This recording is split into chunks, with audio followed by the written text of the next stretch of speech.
So we just got a whole 15 minutes of new information regarding Super Mario Bros. Wonder thanks to the recent Direct, and wow, this looks like it's shaping up to be the best 2D Mario game yet. Not only do the art and animation styles look so much more lively than anything we ever saw in the new Super Mario Bros. Series, like we saw in the last trailer, but also the gameplay looks unlike anything we have ever seen in 2D Mario before. There are so many new enemies, power-ups, mechanics. It really feels like this game is breathing new life into the previously stale 2D Mario franchise. And something tells me that we haven't even come close to seeing everything that this game has to offer. But that doesn't mean we haven't already seen a lot to do with this game. So in this video, I'm going to be going over everything we know about Super Mario Bros. Wonder. And while I am trying to fit everything that we know about this game into this one video, if I do end up missing anything, make sure to let me know in the comments down below, or you can just tell me in my new Discord server, which will be linked in the pinned comment as well as in the description. Now with all that out of the way, let's roll the intro and get into everything we know about Super Mario Bros. Wonder.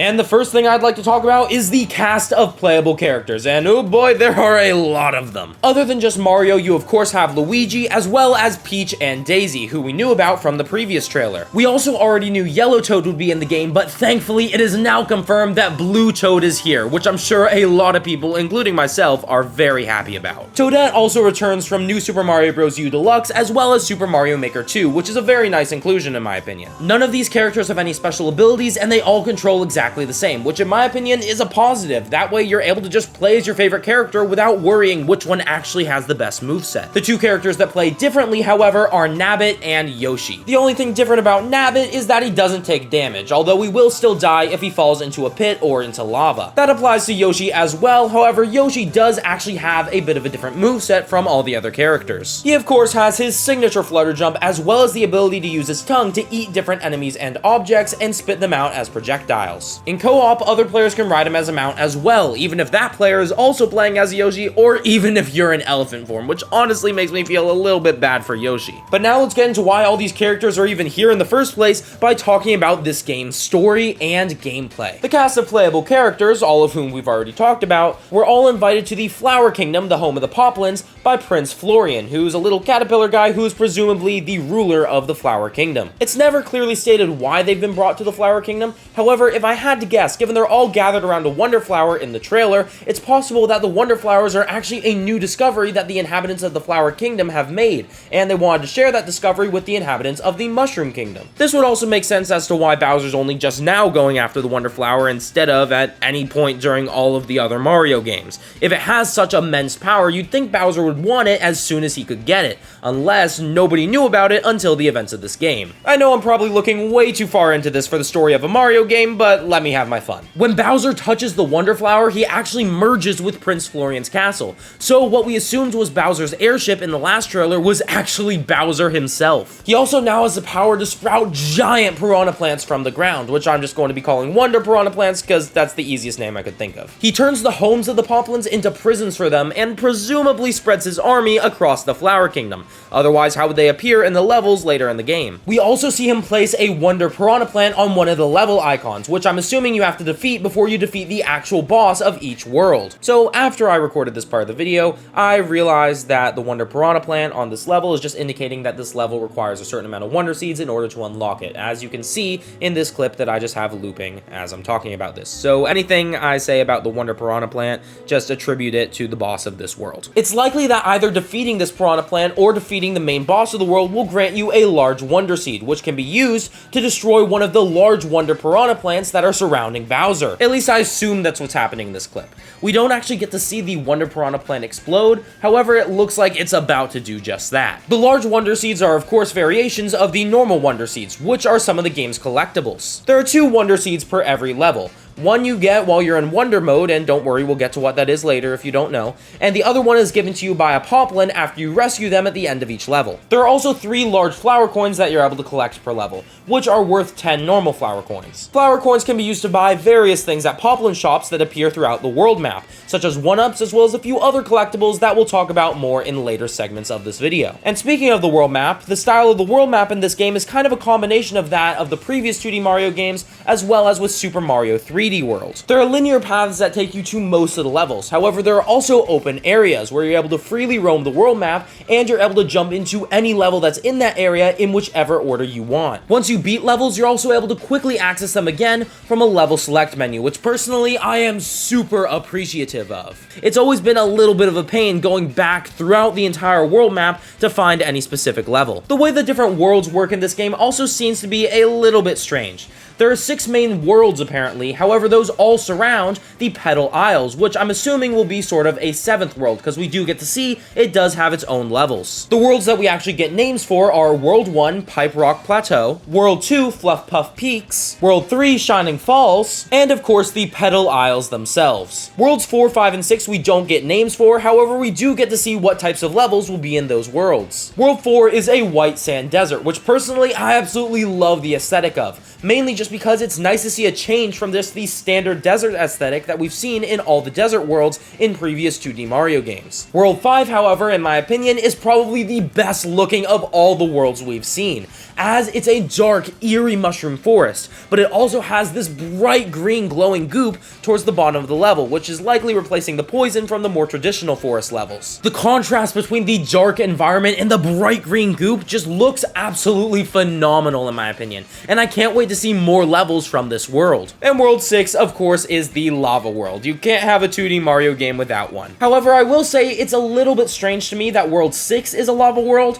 given that the Petal Isles I feel like you'll play after you play World 6, given that that's where Bowser is located, so I feel like you'd probably go there last. Or at least probably second to last, as we pretty much know that there's going to be 8 worlds in this game. Every single 2D Mario game has 8 worlds, and I feel like Mario Wonder will be no different. If I had to guess, Bowser himself will be World 8, as he's transformed into a castle. You can't tell me that that would be a perfect setting to have levels within. We also see that there are 8 worlds that you can toggle through at the top of the level select menu, so it's pretty much confirmed there's going to be a world after the Petal Isles. But now let's talk about one of, in my opinion, the coolest things that was revealed in this direct, the badges. Badges essentially let you customize your moveset, at least somewhat so.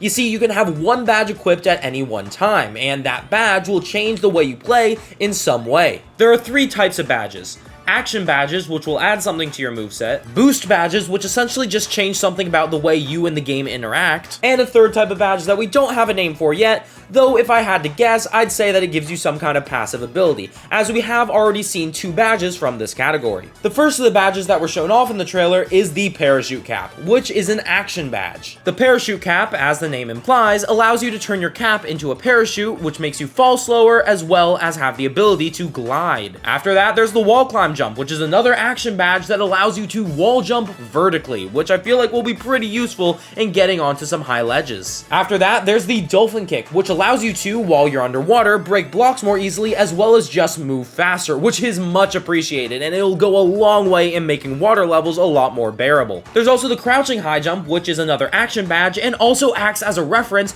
to the moveset from Super Mario Bros. 2 back on the NES, as if you crouched for a certain amount of time in that game, you get a high jump. And the last of the action badges that were shown off in the trailer is the Grappling Vine, and this essentially allows you to become Spider-Man by giving you a vine that you can use as a grappling hook. Moving on to the boost badges, we have the Safety Bounce, which essentially gives you the same ability that Peachette had in New Super Mario Bros. U Deluxe, where if you fall into a pit, you'll just bounce right back up. There's also the Sensor, which acts as, you guessed it, a sensor for different collectibles throughout the level, and it just makes it a lot easier to find them. And the last of the boost badges is the Coin Magnet, which just attracts coins around you right to you, so you don't have to directly go and collect them. And for that 3rd category, we only got to see 2 badges, and the first one is Invisibility, which does what it sounds like. It makes you invisible to both yourself and to enemies, so enemies won't attack you, but you also can't see where you are. And the second one is the jet run, which causes you to always be sprinting, and it even allows you to run in the air a little bit right after you run off of a platform. Not only do these badges have an insane amount of potential for replayability of the game,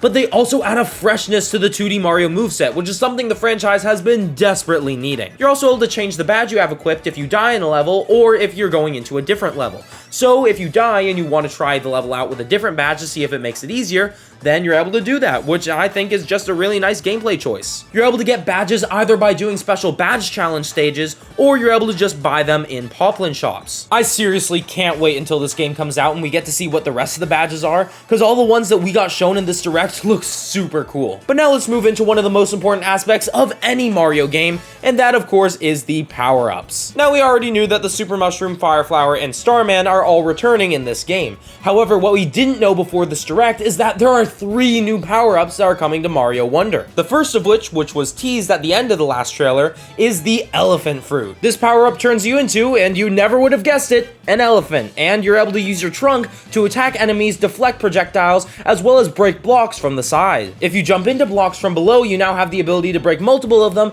and you're also now able to sprint over 2 block gaps instead of just 1 block gaps. Your trunk also has the ability to suck up water, which you can then spray onto flowers in order to trigger different events. Also, look at Elephant Toad, he is adorable, I love him. The second new power-up is the Bubble Flower, and it essentially acts as the blue baby Yoshi from New Super Mario Bros. U. You can blow bubbles that'll drift towards enemies, and once the enemies are captured in those bubbles, they'll be defeated. You can create 2 bubbles at once by doing a spin jump, and you can also jump off of these bubbles like temporary platforms, so you're able to use them to get to some more hard-to-reach areas. But then our final of the brand new conventional power-ups is the Drill Mushroom. This sticks a giant drill on your head, so it'll naturally defeat any enemies that fall on you from above. If you ground pound with it, you're also able to drill beneath you in order to destroy some otherwise unbreakable blocks. You can also burrow underground with it, which allows you to move under blocks and enemies. And in a similar fashion, you're also able to burrow into the ceiling, which will probably make for some crazy level design, which I am really looking forward to experiencing. But while that may be the last of the new conventional power-ups, we still haven't talked about the Wonder Flower. Wonder Flowers are found in every level, and their color changes depending on which world that level is in. And when you touch one, it seems like you'll have pretty much no idea what will happen, because there is a new wonder effect for pretty much every level. At least that's what the trailer makes it seem like. It can cause pipes to move, make a stampede of enemies, or even put you in the middle of Indiana Jones. And that's not even close to all the ones we saw in the direct. You can get sent into a free fall, a bunch of bubbles can appear that you can jump on. You can walk on the background of the level in an isometric point of view. That one is absolutely crazy to me. You can even get put in space, but that's not all, because the Wonder Flower can also transform Mario, or whatever character you're playing as, into a different creature entirely with a completely different moveset. You can turn into a Goomba, you can turn into a Spike Ball, you can get what's essentially the P-Balloon, you're able to become stretchy as we saw in the first trailer, and you can even turn into this weird thing that we saw from the Japanese website, which I believe is called a Wubba. Don't quote me on that though, because I'm just basing that on this level icon we saw earlier in the trailer that had enemies that look similar to this. And those are only just a few. Imagine all the other insane wonder effects that are in this game. When you touch a Wonder Seed, this Wonder mode will end, and you'll be put back in the normal level. So it feels like doing the Wonder Flower sections of each level is probably going to be entirely optional. You can just do them if you want to get the Wonder Seed,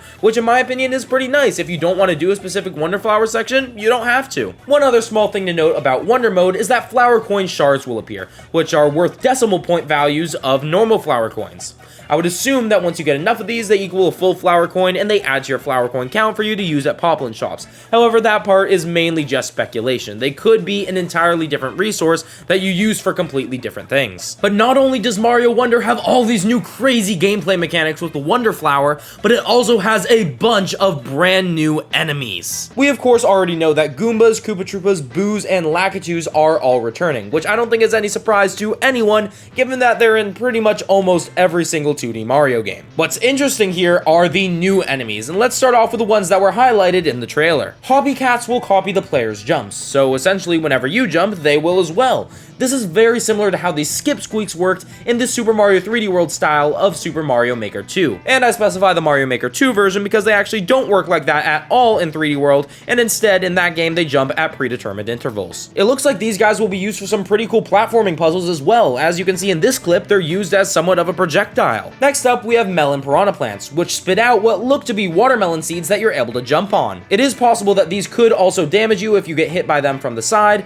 but we just don't really have enough information to properly discern if that's actually the case or not. We don't even know if they're going to be sideways facing melon piranha plants. But then after that, we have condarts. These birds will try and fly at the player in order to damage them, and if they end up hitting a wall, then their beaks will stick them into that wall.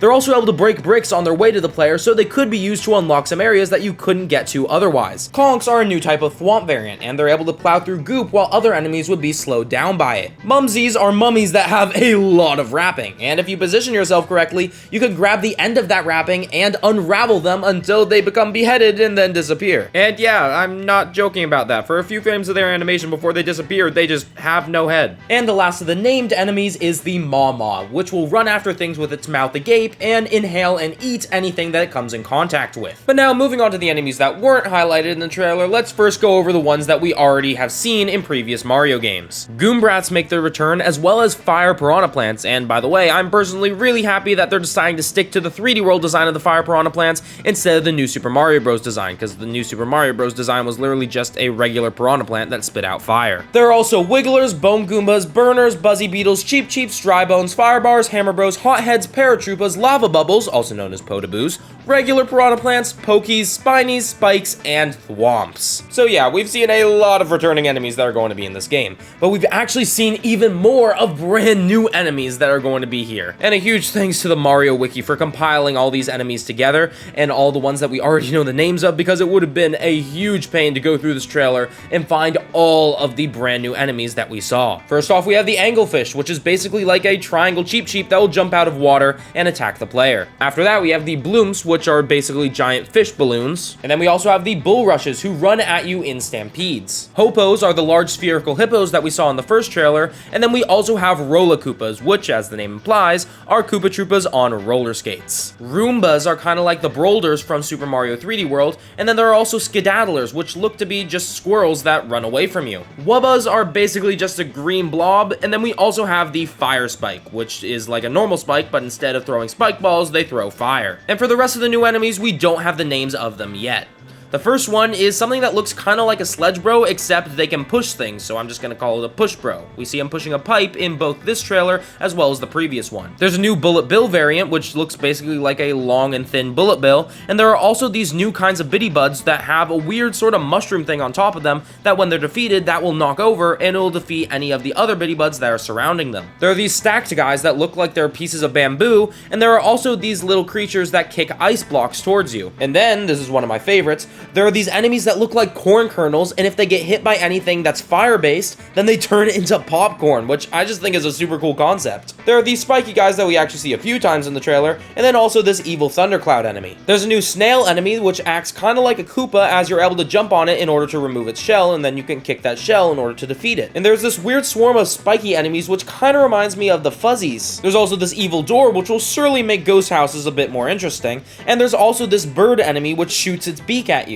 Plus, its beak can also turn into a platform. We see these enemies chomping through blocks, and these enemies chomping through water towards the player. Plus, there's this adorable little guy who looks kind of like a roly-poly. These enemies kind of act as temporary swinging vines, because after you swing from them, then they become defeated. These guys are like owls, and they swoop down from the ceiling in order to attack you. There's a new Wiggler type with spiky armor that'll also punch you. These magma blocks that you defeat by throwing water on them, and what looks to kind of be a dry bones dog, a dog bones, if you will. We also got a little bit of footage of a boss fight with Bowser Jr., who seems to have also touched the Wonder Flower, that has a bit of a grow and shrink mechanic, so I can't wait to see more gameplay of that either in the next trailer or when the game comes out. It's crazy to me how many new types of enemies there are in this game, especially after we have been getting not many new enemies at all in 2D Mario with the new Super Mario Bros. Series. And what makes that even better is that you don't have to experience all the new stuff in this game alone, as there is, of course, multiplayer. There's of course your standard local co-op, where up to 4 people can play on the same system together. It's mostly the same as it is in New Super Mario Bros. Wii and New Super Mario Bros. U,